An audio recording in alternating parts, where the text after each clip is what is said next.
What's up guys, in this short video I'm going to show you how you get access to the headlamp bulbs on your Abarth. It's the same on the Fiat. First of all, note I've parked it with the wheels angled. I'll show you why.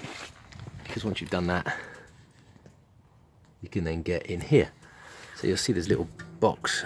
You need to get your finger in here to open it.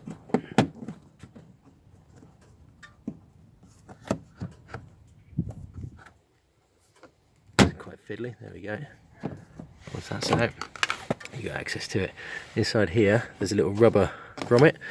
You need to get your fingers a little tab at the top. If you pull that, you then get this off here. Okay, so you've got that and then back in here you can see that's the power there, but in here is where the bulbs are. Now I've already taken mine off, so I had to go to the shop just to get a replacement, but if you pull them out, you've then got your standard 2-pin plug there, and you just pull your bulbs out. That's your main beam, your H1 or H7, and then above that you've got your dip beam. So just a short video, but hopefully that helps you change your headlamps on your Abarth. Thanks for watching. If you liked it, please give a thumbs up and subscribe. Cheers.